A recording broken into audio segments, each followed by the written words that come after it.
Le chrétien et la Bible. Notre Seigneur Jésus-Christ nous a enseigné que l'homme ne vit pas seulement de pain, mais de tout ce qui sort de la bouche de Dieu. Matthieu chapitre 4, verset 4. Lorsqu'un chrétien ne nourrit pas son âme de la parole de Dieu, il la laisse affamée, assoiffée, affaiblie, comme un pauvre sans domicile fixe, abandonné à lui-même. Or, ce qui sort de la bouche de Dieu se trouve précieusement conservé dans la Bible. Mais qu'est-ce que la Bible?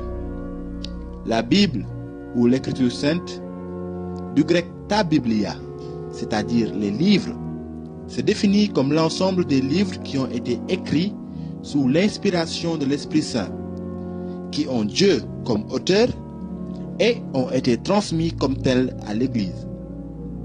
Cette définition date du Concile de Trente au XVIe siècle. La Bible est le livre par excellence. Tout ce qu'elle contient a été inspiré aux rédacteurs humains par Dieu.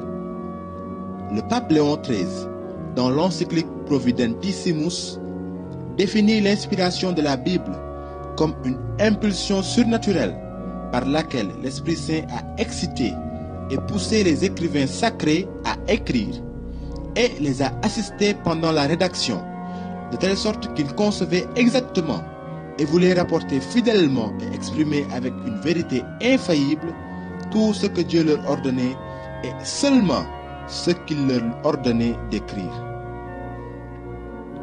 Et l'Église enseigne fermement que les livres de l'Écriture sainte transmettent fidèlement et sans erreur la vérité que Dieu a voulu voir consignée pour notre salut dans les lettres sacrées. Confère, Constitution dogmatique sur la révélation divine, Dei Verbum, au numéro 11. Alors, mes frères et sœurs, tâchez de vous procurer une Bible complète. Je dis bien complète. Une Bible qui comporte en tout 73 livres ainsi répartis. 46 livres dans l'Ancien Testament et 27 livres dans le Nouveau Testament. La Bible de Jérusalem, ou la Tob, traduction œcuménique biblique, sont des versions de Bible complètes. Procurez-vous une de ces Bibles dans la mesure du possible. Je vous le recommande fortement. La parole de Dieu ne sera pas tronquée. L'Église a toujours vénéré les divines Écritures comme elle vénère le corps du Seigneur. Voici la doctrine catholique sur la Bible et la vie spirituelle de l'Église. Dans l'Écriture sainte, l'Église trouve sans cesse sa nourriture et sa force, car en elle, elle n'accueille pas seulement une parole humaine, mais ce qu'elle est réellement, la parole de Dieu. Dans les saints livres, le Père qui est aux cieux vient avec tendresse au devant de ses fils et entre en conversation avec eux. Catéchisme de l'Église catholique, numéro 104. La Bible, vous le savez, se compose de deux grandes parties, l'Ancien Testament et le Nouveau Testament. Quelle doit être l'attitude du chrétien face à ces deux testaments? Comment doit-il les considérer? Le Concile Vatican II a vraiment insisté sur l'unité des deux testaments dans la constitution dogmatique sur la révélation divine. En effet, chers amis, n'interprétez jamais de manière séparée l'Ancien Testament ou le Nouveau Testament. Ne soyez jamais partisans de l'un ou de l'autre, mais ayez toujours une vue globale de la Bible, sans oublier qu'elle trouve son accomplissement en Jésus-Christ, le Verbe de Dieu. Le Concile Vatican II disait ceci à propos. Inspirateur et auteur des livres de l'un et l'autre testament, Dieu les a en effet sagement disposés de telle sorte que le nouveau soit caché dans l'ancien et que dans le nouveau, l'ancien soit dévoilé. Car, encore que le Christ ait fondé dans son sang la nouvelle alliance, néanmoins, les livres de l'Ancien Testament, intégralement repris dans le message évangélique, atteignent et montrent leur complète signification dans le Nouveau Testament, auquel ils apportent en retour lumière et explication. Dei Verbum, numéro 16. Les deux testaments s'éclairent donc mutuellement et trouvent leur accomplissement, leur pleine réalisation, non pas dans un livre, mais dans une personne, Jésus-Christ, le Fils de Dieu, Sauveur du monde. Et c'est pourquoi, chers amis, la foi chrétienne n'est pas une religion du livre. Nous, chrétiens, nous ne croyons pas en un livre. La Bible n'est pas l'objet de notre foi, mais c'est Jésus-Christ qui est le centre et l'objet de notre foi. Le Seigneur lui-même l'a dit. Vous scrutez les Écritures parce que vous pensez avoir en elles la vie éternelle. Et ce sont elles qui me rendent témoignage. Et vous ne voulez pas venir à moi pour avoir la vie. Jean 5, versets 39 à 40. Et cela justifie que le christianisme est la religion de la parole de Dieu devenue chair, c'est-à-dire incarnée, Jésus-Christ. Notre religion n'est pas la religion d'un verbe écrit et muet, mais du verbe incarné et vivant, comme le disait Saint Bernard. Tout ce qu'est Jésus-Christ, Dieu et homme, tout ce qu'il a fait et tout ce qu'il continue de faire, n'est pas contenu dans les lettres de la Bible. N'en soyez pas choqués, mais rappelez-vous que l'apôtre Jean concluait l'évangile qui lui est attribué par ces paroles. Il y a encore beaucoup de choses que Jésus a faites. Si elles étaient écrites en détail, je ne pense pas que le monde même pût contenir les livres qu'il faudrait écrire. Jean chapitre 21, verset 25. Où se trouvent donc toutes les choses que nous pourrions apprendre sur Jésus-Christ, mais qui ne sont pas mentionnées dans les Écritures? Voici la réponse. Dans la tradition de l'Église. Alors, retenez ceci, mes amis. Il y a deux dépôts de la révélation, ou deux voies de transmission de la révélation. L'Écriture sainte et la tradition de l'Église. Ces deux dépôts de la révélation de Dieu par Jésus-Christ, Saint Paul les avait déjà soulignés dans ses paroles et ses exhortations. Frères, disait-il, demeurez fermes et gardez les traditions que vous avez reçues, soit par notre parole, soit par notre lettre. 2 Thessaloniciens, chapitre 2, verset 15. Mais au fait, c'est quoi même la tradition de l'Église? Pour donner la signification de la tradition, notons qu'elle a un sens large et un sens strict. Au sens large, la tradition signifie l'ensemble des vérités révélées par Dieu et transmises jusqu'à nous, soit par écrit, soit de vive voix. Et au sens strict, la tradition désigne l'ensemble des vérités enseignées par Jésus-Christ et par les apôtres, et transmises d'âge en âge par un autre chemin que l'Écriture sainte. Rappelez-vous que dans les débuts de la vie de l'Église, l'annonce de l'Évangile se faisait oralement. Les évangiles écrits advinrent vers la fin du 1er siècle. Ce sens strict est donc le sens spécifique de la tradition. Et la tradition de l'Église est présente et se communique dans les symboles et les professions de foi, dans les conciles, dans les actes des papes, bulles, encycliques, exhortations apostoliques, motu proprio, décisions des congrégations qui travaillent en communion avec le pape, dans les écrits des pères et docteurs de l'Église, dans l'enseignement unanime des théologiens, dans la pratique courante de l'Église et de façon éminente dans la liturgie. Ici, la célèbre formule de Prosper d'Aquitaine, lex orandi, lex credendi, traduit que la loi de la prière est la loi de la foi.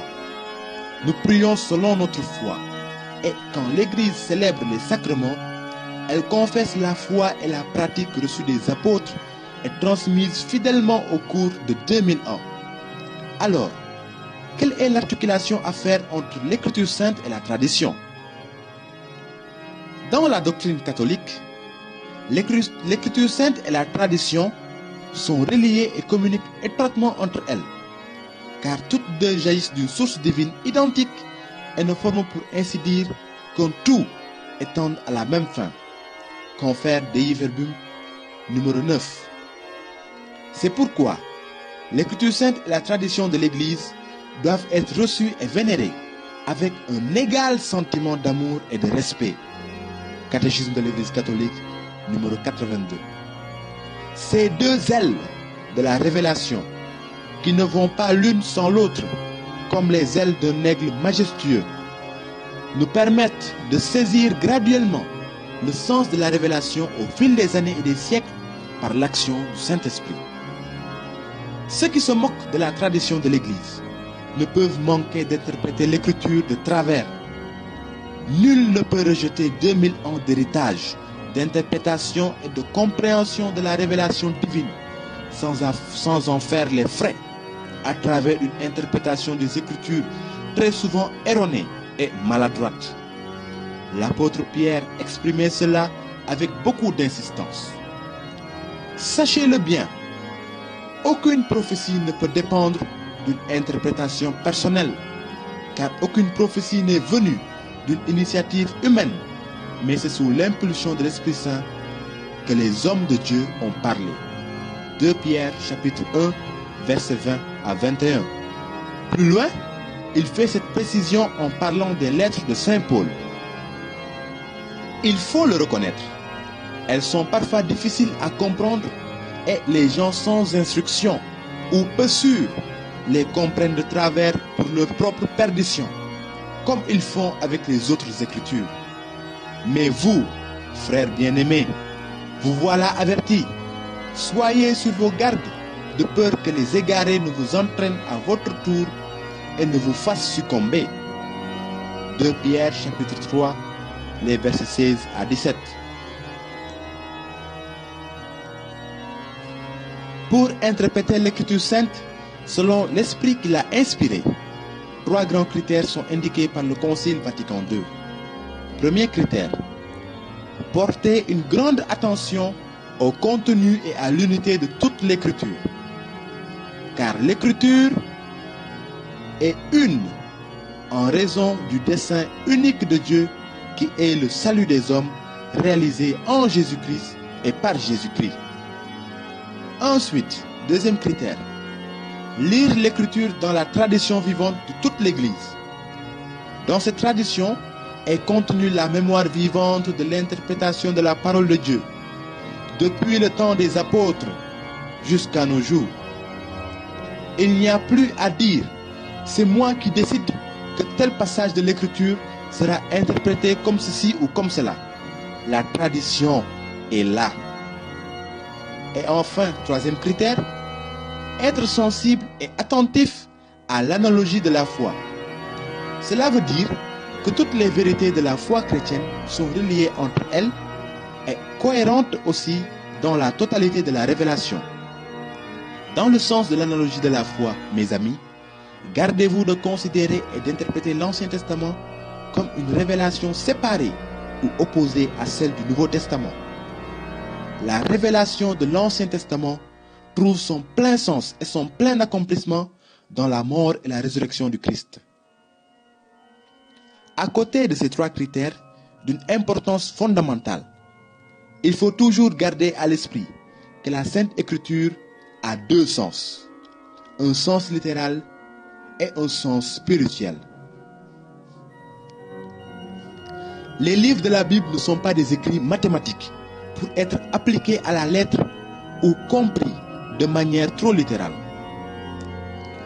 Sinon, beaucoup seraient aujourd'hui aveugles ou sourds ou manchots ou même sans membres. Si vous voyez bien à quel passage de l'Écriture et particulièrement à quel passage de l'Évangile je fais allusion ici. Si ta main te conduit au péché, non, il appartient à l'exégèse qui suit les règles de la juste interprétation de nous permettre de mieux comprendre le sens littéral d'un texte de l'Écriture.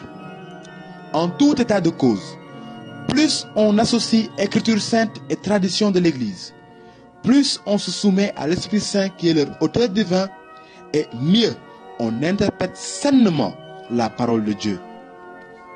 Alors, chers amis, lisez beaucoup la Bible, méditez-la, faites beaucoup de lectio divina, nourrissez-vous de la parole de Dieu et soyez fidèles à la tradition qui a su l'interpréter pendant 2000 ans pour mieux vous édifier vous-même et édifiez tout ce qui vous entoure et vous écoute.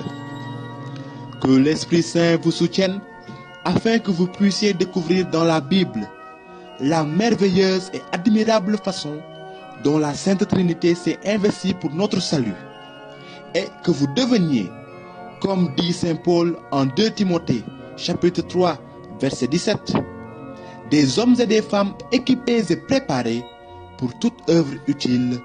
Amen.